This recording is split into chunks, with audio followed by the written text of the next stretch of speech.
Welcome back, troops. Let's Tab 59. I hope you're all well. Excuse me. So I don't know about where you are. It's early February 2024, but here for the last couple of days, it's been chucking it down. Persistently raining.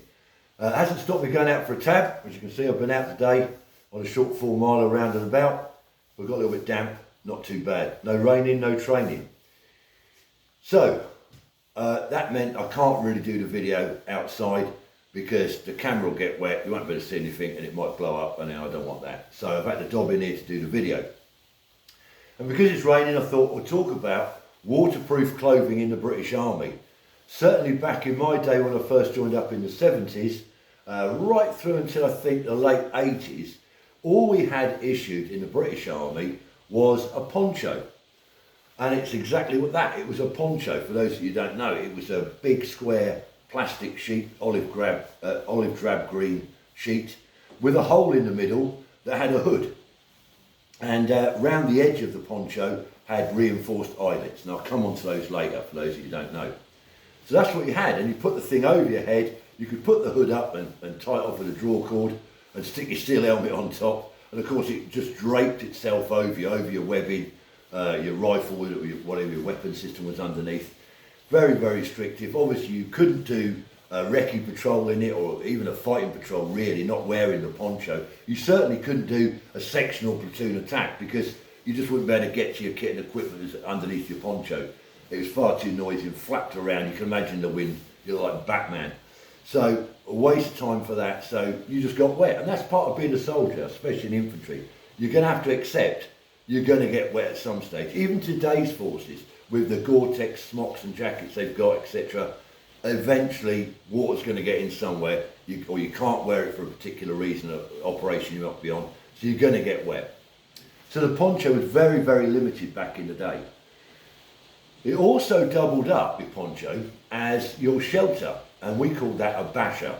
So what would happen is in your buddies, if you got into a harbour area and you needed to basher up, as we called it, put your shelters up, one of you would lay your poncho on the ground as a ground sheet, and then the other poncho would be placed over the top. Well, obviously it would be about from the ground up to the top sheet, 18 inches, maybe 2 foot, just enough to get yourself on. You want to keep a low profile and still be able to administrate yourself, and if need be, fight from under that basher if you had to.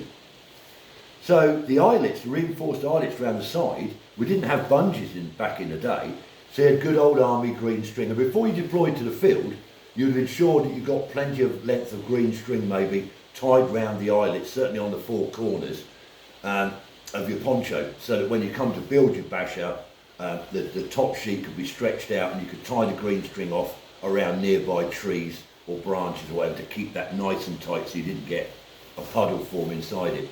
The top sheet, the top poncho, obviously you had to tighten the hood up and tie it off with its little cords, pull cords around the neck part to stop any water getting in.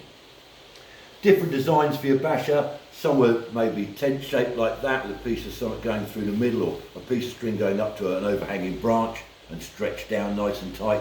Some had them just sloping, so you had a ground sheet like that, and the top sheet would be 18 inches, 2 foot at the front, and slope back down to the ground to allow the water to run off.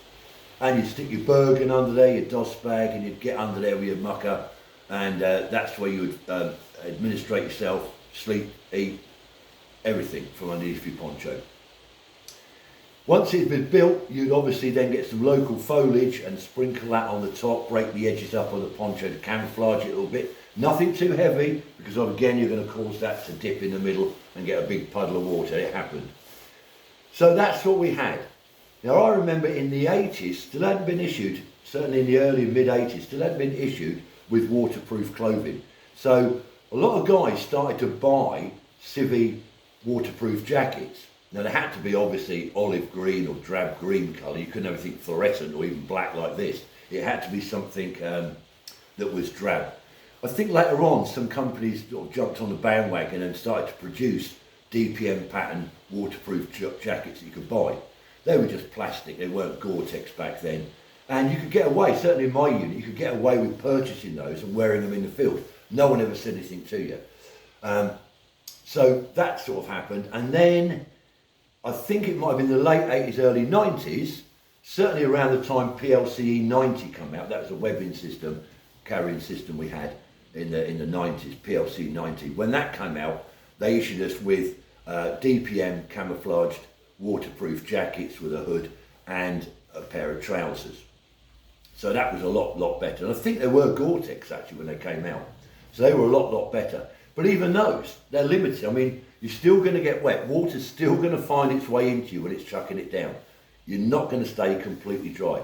And of course, it's still got its limitations wearing this waterproof kit when you're moving. Because even with this jacket, you can hear the rustling noise it can make.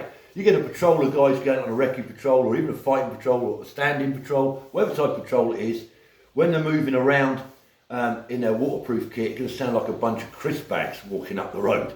So that was a no-no, certainly on a recce patrol. You wouldn't wear the trousers.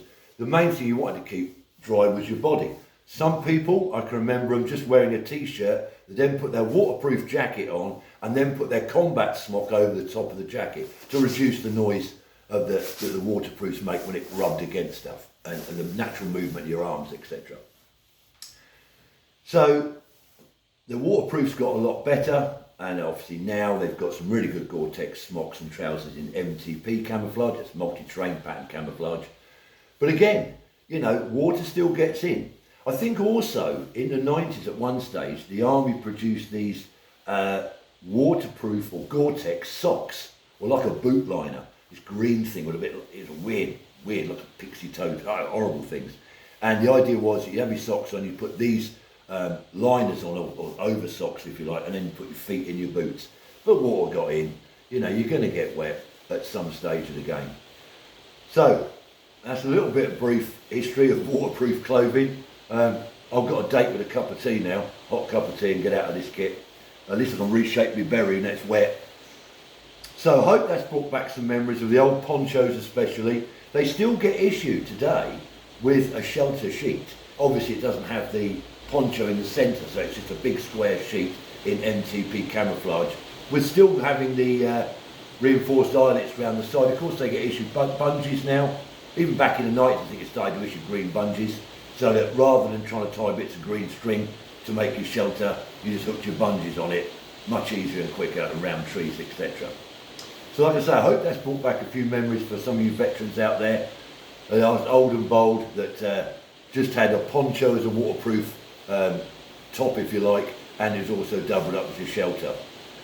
So thank you for support so far, everybody, much appreciated. And please subscribe if you can, if you haven't already. Please consider it, that would really help me out. Give us a thumbs up if you can. I'll try and keep the content going. As long as you support me, I'll keep going.